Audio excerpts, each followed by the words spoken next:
Dalam Al-Quran, baik apa-apa cerita tuan-tuan, sebenarnya bila kita kaji, kita belajar, kita baca, dia akan menambahkan keimanan kita.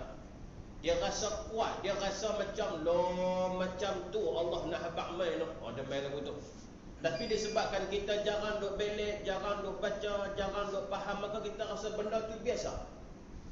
Sedangkan puak-puak kafir ni tuan-tuan, sejak daripada dulu lagi sampai lah mau duk kaji Quran ni, duk kaji hadis Nabi, duk kaji apa-apa yang ada dalam Quran ni, sampai tahap mereka fikir, dan sampai tahap yang paling hebat mereka menerima Islam. Kerana apa? Kebenaran Al-Quran. Al-Furqan.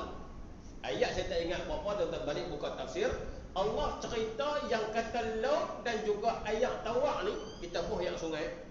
Ayat tawak dengan ayat masin, dia duduk sekali, berdamping, tapi dia tak campur. Allah sebut dalam Quran yang kata laut yang aku buat ni, satu ayat masin, satu ayat tawak. Mereka duduk berdamping sekali, tapi tak campur. Mana kata hang masin-masin lah, hang tawak-tawak lah. Puak ni buat kajian, dia tak puas hati. Maka tuan-tuan naik kapal terbang pusing tengok ada semua benda tu. Tuan-tuan buka dalam YouTube ada. Dia tunjuk main sempadan yang kata masin sebelah, tawak sebelah. Satu. Ada hadis Nabi sebut yang kata dalam laut tu ada sungai. Lah, apa pasal? Pasal dia tengok hak sebut ni siapa? Muhammad. Muhammad ni bukan calon-calon manusia ni, orang yang paling berpengaruh di dunia. Ni kata depa lah. Tengok Muhammad ni disebut kata sungai dalam laut.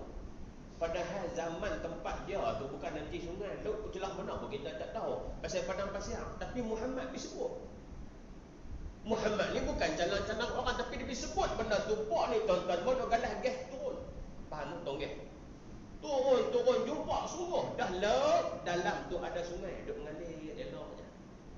Tuan-tuan terbit naik apa dia? Asyhadu an la ilaha illallah wa asyhadu anna Muhammadar Rasulullah. Sebab apa? Kerana mereka mencari. Mereka buat kajian Al-Quran, mereka buat kajian hadis, mereka nak cari kebenaran. Jumpa benda tu, iman mereka kemas, masuk hidayah, dapat. Quran ni bahasa dia tinggi pasal apa? Mukjizat Allah turun, setiap para nabi tak sama. Allah turun mukjizat mengikut kepada persekitaran zaman Nabi tu lagu mana. Contoh, Nabi Musa alaihi salam. Nabi Musa mukjizat dia tuan-tuan tongkat. Tongkat dia ni maka dia lempak celah tu jadi ular kapak. Ular kapak saya tambahlah tak jadi ular. Kalau dia pergi ribah ketui batu terbelah dua. Paling hebat dia pernah ribah tengah-tengah laut, terbuka laut tu. Terbuka spesial laut tu duduk diam. Geng-geng dia lalu main pok kapiak tu tenggelam balik. Tu mukjizat Nabi Musa. Pasal apa? Allah bagikan kepada mukjizat Nabi Musa dalam bentuk tongkat. Pasal apa? Pasal zaman dia tu sihir ni jangan duk tanya. Pok sihir ni pegang tongkat, siapa-siapa yang tongkat dia ni kira kemas, duk boleh buat jadi macam-macam, jadi ulang, jadi bewok lebih kurang, kira dia tu diangkat sebagai orang hebat waktu tu. Allah hantar kat Nabi dia, Nabi Musa, dia hantar main tongkat juga. Tapi tongkat Nabi Musa tak sama apa mereka. Mereka tuan-tuan sihir, mereka maknanya mereka tidur, tongkat mereka tu tidur sekali, ulang mereka tu. Tapi Nabi Musa bila dia tidur, ulang dia tak tidur. Mereka kata hak ni bukan sihir biasa. Tu Allah hantar main. Tuan-tuan, nombor dua, contoh lain pula, Nabi Isa alaihi salam. Apa mukjizat dia? Mukjizat Nabi Musa, Nabi Isa ni tuan-tuan, dia boleh melihatkan orang yang buta. Pasal zaman dia ni ada pok-pok COVID ni jenis, dia pun boleh melihatkan orang yang telah buta. Beranak main celek, kemudian buta. Mungkin sebab kerja welding banyak kot dia orang buta. Contoh saya tambah lah. Zaman ke mana ada welding. Denmark pun ada juga contoh. Orang tak alih dah. Hilang. Okey, main balik. Tuan-tuan, dia buta. Bila buta, main para pabrik tu, main ubat-ubat semua, boleh lihat balik. Maka kawan tu diangkat sebagai orang yang hebat waktu tu. Maka Allah hantar mukjizat Nabi Isa ni tuan-tuan, bukan hanya boleh melihatkan orang yang lahir celek kemudian buta, celek kembali dah. Orang yang lahir buta terus pun Nabi Isa boleh buat bagi lihat balik. Kemah lagi Nabi Isa. Tak cukup dengan tu. Allah berikan kelebihan mukjizat Nabi Isa. Apa dia tuan-tuan? Boleh menghidupkan orang yang mati dengan izin Allah. Itu mukjizat para Nabi kita. Tapi pasal apa tentang Nabi Muhammad ni dia Quran? Jadi pasal apa Quran? Jawabnya tuan-tuan, zaman Nabi kita Muhammad sallallahu alaihi wasallam, zaman tu satu zaman yang siapa yang pandai mendendangkan syair, yang pandai melantunkan syair, tuai padi antara masa, esok jangan layuan. Itu contoh, bukan syair, contoh. Orang dengar, orang mana ni? Nampak siapa orang Melaka? Itu fungsi kita. Baik tuan-tuan sekalian, Nabi ni pergi negara mana pun orang duk cerita benda tak elok aja ke dia. Muhammad ni tak boleh pakai, Muhammad ni pelingkup, Muhammad ni macam-macam. Tuan-tuan, tiba-tiba sampai kepada satu telinga orang manusia ni, namanya Al-Tufail bin Amru Ad-Dawsi. Dia duk luar Mekah, ketua satu kabilah. Dia ni tuan-tuan pakar syair. Memang dia pakar semua. Duk sampai WhatsApp ke dia, WhatsApp saya tambah no? Sampai WhatsApp ke dia duk kata, duk cerita pasal Muhammad ni tak elok, Muhammad ni serabut, Muhammad duk pecah belah masyarakat. Dia kata siapa Muhammad ni? Pasal tuan-tuan, kalau orang duk cerita seseorang, mana kata orang tu bukan calon-calon. Hari-hari buka WhatsApp duk cerita pasal dia, buka WhatsApp cerita pasal dia, mana kata kawan tu bukan calon-calon manusia. Maka dia kata aku kena pergi jumpa. Aku nak pergi jumpa. Tuan-tuan, dia ni buat apa tuan-tuan? Tambah kereta pergi. Kereta saya tambah. Sampai di Mekah, orang Mekah kenal dia. Pasal dia seorang yang sastra tinggi. Pakar ni tuan-tuan, bahasa sastra tinggi. Sampai dia orang sambut macam-macam orang dendang lagu. Konok dia main. Sambut, buat macam-macam, buat kenduri ke kulit kuning dia korang tuan-tuan sekalian. Sampai. Habis dia dendang apa semua tuan-tuan, dia pun tanya dia, tuan, pasal apa tuan main sini? Tuan jarang main Mekah no? Pasal apa hari ni tuan main Mekah?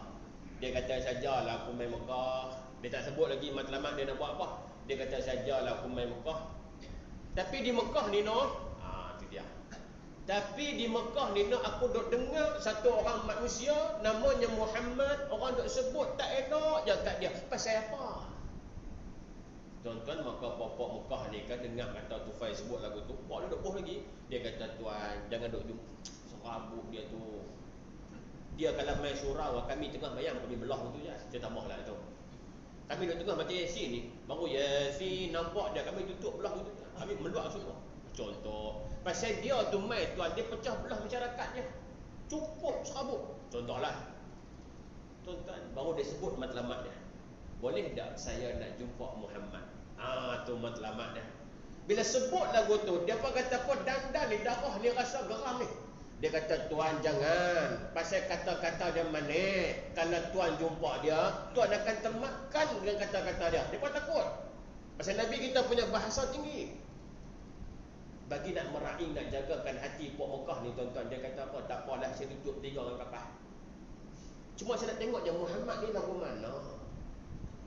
Yang kita Haji Mustafa ni lagu mana. Ni contoh. Ni telinga ni kapal. Saya nak tengok je. Bila sebut kata nak tengok Pok tu, lagi risau. Pasal apa tuan-tuan? Pasal dia pun tahu dah, siapa-siapa yang tengok Muhammad automatik jatuh cinta. Segak Nabi kita. Dia pun kata tak payah jumpa.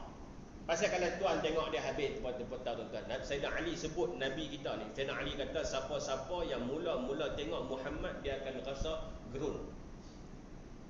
Siapa-siapa yang mula tengok Muhammad, dia akan rasa gerun. Tuan-tuan, betul. Antara kelebihan yang Allah Ta'ala berikan kepada Nabi kita, tak ada kat Nabi lain. Antara keistimewaannya, kalau nak berperang, musuh takut sebulan sebelum tarikh berperang. Tuan-tuan, Nabi kita jangan buat leceh main. Tak cukup dengan itu, dia kata tak apalah, saya tutup telinga. Dia pun kata dah, tuan pun main jauh nak buat lagu mana, tol pun bayar mahal, tuan pergilah. Pergi tuan, Nabi dia tengah sembahyang. Dia masuk belah belakang.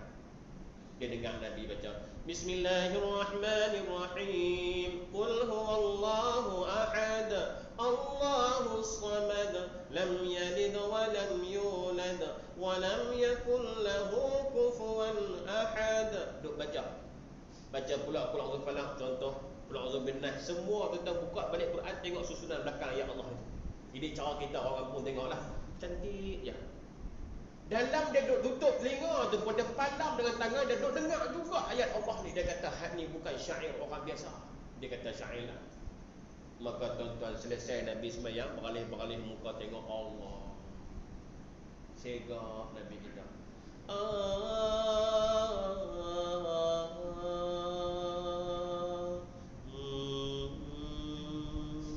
Segak. Baru tarik hat tu, goyang dah. No? Atau hari lain. Tuan-tuan nak sebut apa? Tengok segak. Dia kata, tuan nama Muhammad ke? Ya, saya Muhammad. Saya dah dengar tak elok semua pasal tuan, tapi bila saya tengok tak ada apa hal tak elok lah. Biasalah orang kampung. Biasa tambahlah. Biasalah. Tuan-tuan, mana ada seluruh orang suka? Tak ada lah. Mustahil kalau seseorang itu komplit orang suka, mustahil. Tuan-tuan naiklah jawatan apa pun.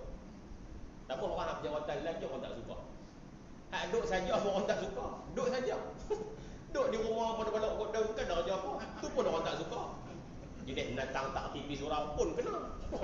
Hak main surau pun kena. Aku tak mau pergi surau tu pasal pipok tu menyembang untuk orang pun kena juga.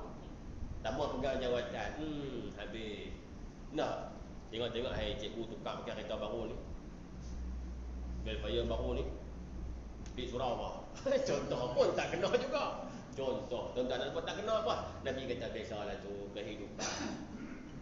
Maka dia kata, tuan, ajaklah saya ayat-ayat tadi ni. Nabi pun bagi tahu ke dia 3 surah tu, tuan-tuan.